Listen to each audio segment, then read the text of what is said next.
हर एक श्वास के साथ ओम ओम का ध्यान।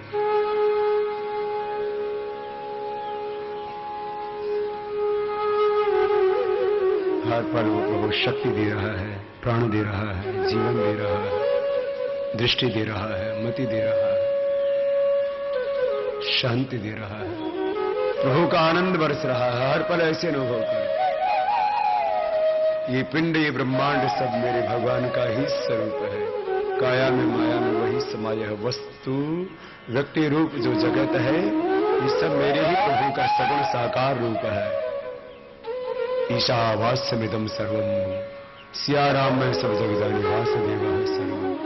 प्रभु सब स्वरूपों में तेरा रूप देखो, माता में, पिता में, पति में, पत्नी में, एक दूसरे के भीतर सब भगवान के स्वरूप को ही देखे तो देखना एक दूसरे से बहुत प्यार होगा, भगवान से भी बहुत प्यार होगा। और सब जगह हमें भगवान ही भगवान दिखाई देंगे। हमारे लिए जगत भोग की वस्तु नहीं, भगवान का स्वरूप है। हर पल ऐसे ही प्रभु के अंग संग जीना, बार बार अंतर से हृदय से प्रार्थना करते रहना, हे नाथ हे नारायण मैं तुझे भूलूं नहीं। हर पल तेरे अंग संग रहो प्रभु। हर एक क्षण क्षण क्षण में, कण कण में तेरा ही दर्शन कर। दोनों हाथों को ऊपर उठा लेना, आपस में करना, दोनों हाथ गरम गरम हथेलियों का ऊर्जा का उष्मा कंजन आंखों पर किया। ऐसे भगवान के अंग संग जीना और अपने स्वरूप का अनुभव करना और सब जगह ब्रह्म स्वरूप को ही देखना। तत्त्वमसि शिष्य के तो प्रज्ञानम ब्रह्म आत्मा ब्रह्म शिवोहम शिव अहम ब्रह्मास्मि। ये प्राणायाम और ध्यान हर रोज करना। अब आयुर्वेद के बारे में एक दो बातें छोटी छोटी आपको बता के फिर आपको योग से शक्ति दी, शांति दी और अब जोश और जज्बा देकर के आपको भेजेंगे। आयुर्वेद को स्थापित करके हमने व्यापार नहीं किया, सेवा की है।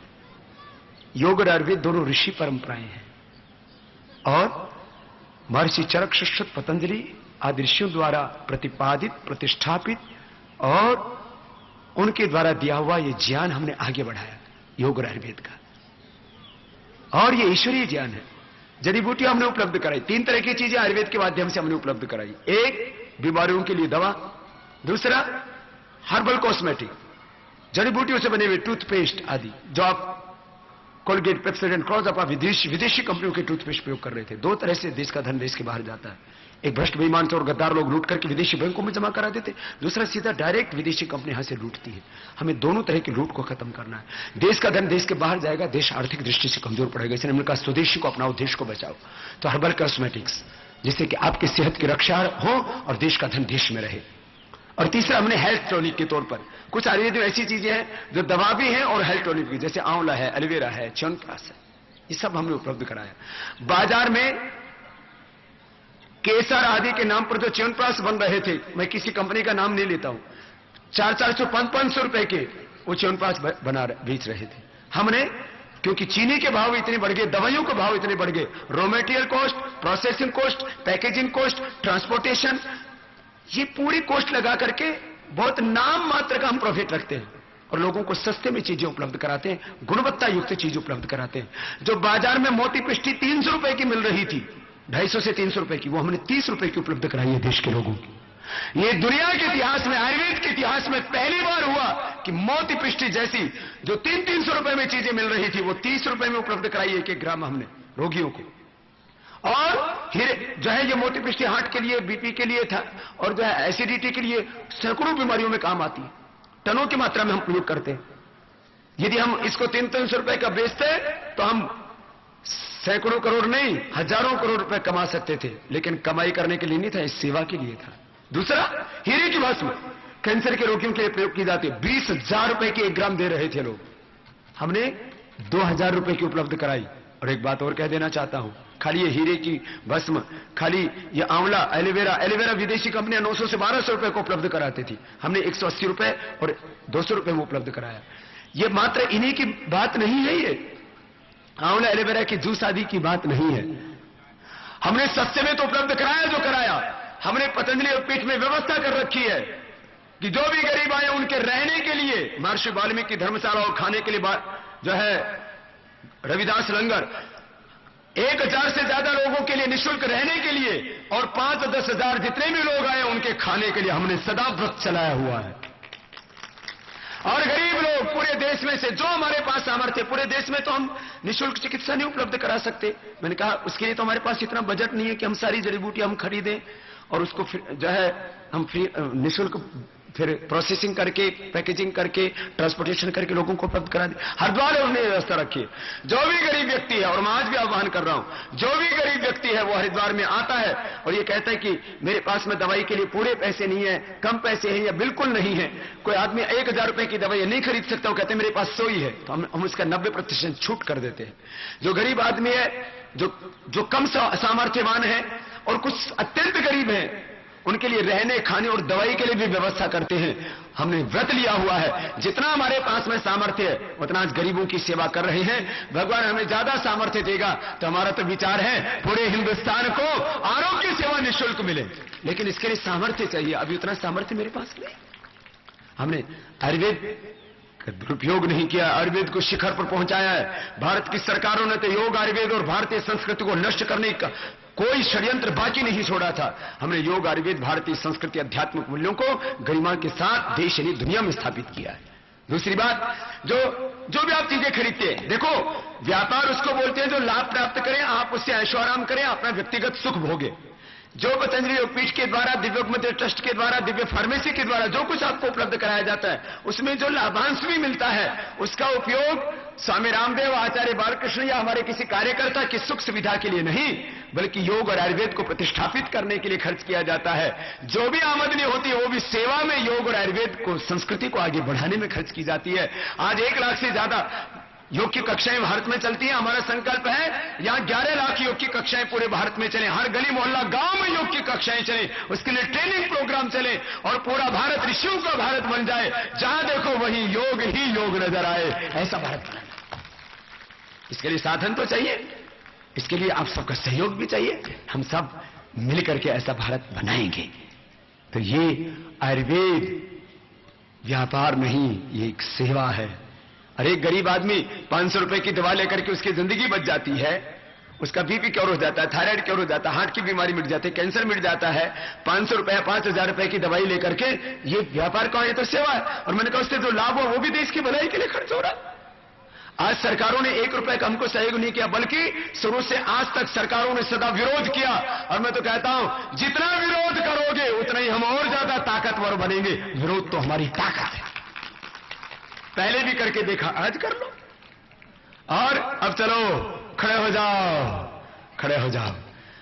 योग की सेवा आपको दे दी, आयुर्वेद की सेवा का लाभ पूरे देश भर में पतंजलि चिकित्सालय, आरोग्य केंद्रों से ले लेना। यहां पर भी वैद्य आए हुए हैं, लेकिन अब एक आवाज बुलंद करेंगे, हाँ, तालियों के साथ। अब क्या करेंगे?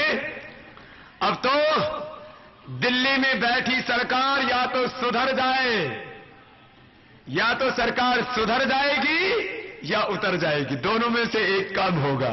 हाँ, तो एक जो हम बहुत ही जोशीला गीत गाते हैं ना, आज मेरा गाने का दिल कर रहा है।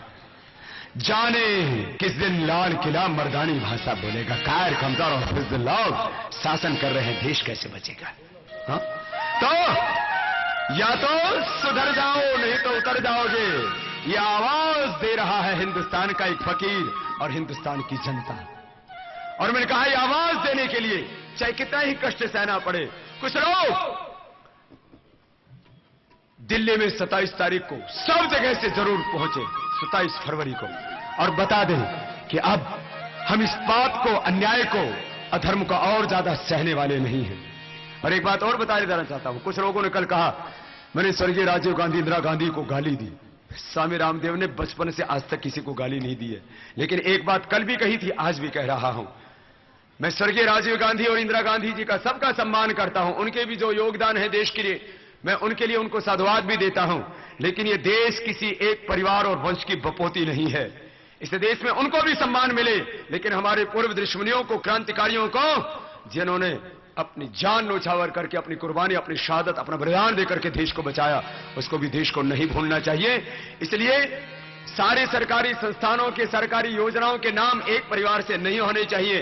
कुछ नाम भगत सिंह के नाम से योजनाएं चले, कुछ चंद्रशेखर आजाद के नाम, कुछ राजगुरु सुखदेव के नाम, कुछ सुभाष चंद्र बोस के नाम, कुछ राम और कृष्ण के नाम, कुछ बुद्ध और महावीर के नाम से सरकार की योजनाएं चले। इतने महापुरुष हुए, कुछ हमारे संत शंकर देव जी और माधव जैन जी के नाम से भी तो कोई सरकारी योजना चला दो भाई। दिक्कत क्या है? ये सारा देश ऋषियों का। हमने तो जो अपना संस्थान बनाया उसका रामदेव योगपीठ नाम नहीं रखा, या अपने बापू के नाम से नाम नहीं रखा। जिस मां ने मुझको जन्म दिया उस पूज्या मां गुलाब देवी के नाम से तो मैंने अपना कोई संस्थान नहीं रखा। जिस पिता ने मुझको जन्म दिया उस श्रद्धेय पिता रामनिवास जी के नाम से तो कोई मैंने अपने संस्थान का नाम रखा। अरे रामदेव के नाम से तो नाम नहीं रखा। आचार्य बालकृष्ण जी के नाम से तो कोई संस्थान का नाम नहीं रखा हमने पूज्य माता सुमित्रा देवी के नाम से तो जो आचार्य श्री की माता जी है उनके नाम से तो नहीं रखा। हमने तो अपने संस्थान का नाम महर्षि पतंजलि के नाम रखा, पतंजलि योगपीठ। तो ये देश ऋषियों का है, संतों का है, शहीदों का है, वीरों का है।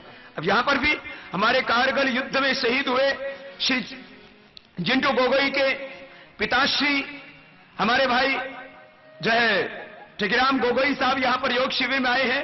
मैं वो गोराघाट निवासी हैं, उनको भी मंच पर आमंत्रित करता हूं सम्मानित करने के लिए, और हमारे कार्यकर्ता उनको ऊपर लेकर के आएंगे और आप तालियों के साथ एक क्रांति गीत गाएंगे। अब जीवन में शांति और राष्ट्र में क्रांति दोनों लाना है हमको, है ना? तालियों के साथ। हमको पता न था सूरज बचकानी भाषा बोलेगा, हमको पता न था सूरज बचकानी भाषा बोले। ओ जाने किस दिन लाल किला मर्दानी भाषा बोलेगा, जाने किस दिन लाल किला मर्दानी भाषा बोलेगा।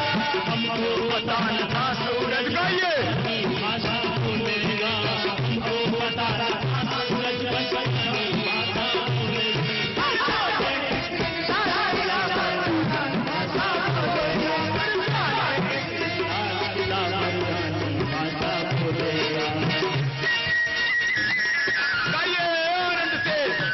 देश को बचाना है ना, खुद को भी ताकतवर बनाना है, देश को भी ताकतवर बनाना है। खुद को भी बचाएंगे, देश को भी बचाएंगे, योग भी सिखाएंगे, काला धन लाएंगे। मेरे साथ सब बोलेंगे योग भी सिखाएंगे, आप बोलेंगे देश भी बचाएंगे। सब बोलिए योग भी सिखाएंगे, देश भी बचाएंगे। जरा आवाज जोर से जानी चाहिए ना। हम एकांगी नहीं चाहते देश का विकास, सर्वांगीण विकास चाहते हैं। योग भी सिखाएंगे,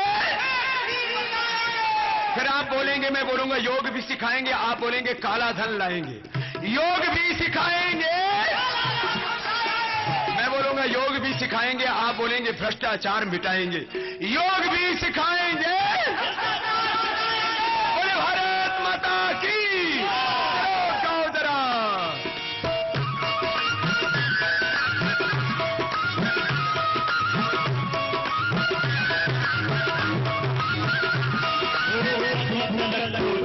पर सांसों का पहरा देखा है, अभी जगत को चंदन पर सांसों का पहरा देखा है, अभी जगत को सिंहासन को पूरा पहरा देखा। भारत की राजनीति की स्थिति क्या है? जरा ये भजन बड़ा जोरदार है। भारत माता रुदन कर रही है, देश की हालात क्या, और ऐसे हालात में भी भारत के नागरिक सोए रहे। अब तो जागना पड़ेगा। जरा देखो वतन किस तरह से बर्बाद हो रहा है। अभी तलक तो चंदन पर सांसों का पहरा देखा है, अभी तलक तो चंदन पर सांसों का पहरा देखा है, अभी तलक तो सिंहासन को गूंगा पहरा देखा है, अभी तलक तो कुंजोर भगवती को पहरा देखा है, अभी तलक तो कुंजोर भगवती को पहरा देखा है। भारत मां के चेहरे पर आंसू को ठहरा देखा है, भारत मां के चेहरे पर आंसू को ठहरा देखा। भारत माता रुदन कर रही है और पुकार रही है, मेरे बेटों, मेरे पुत्रों, मेरी संतानों, मुझे बचा लो, नहीं तो ये बेईमानों लूट लेंगे।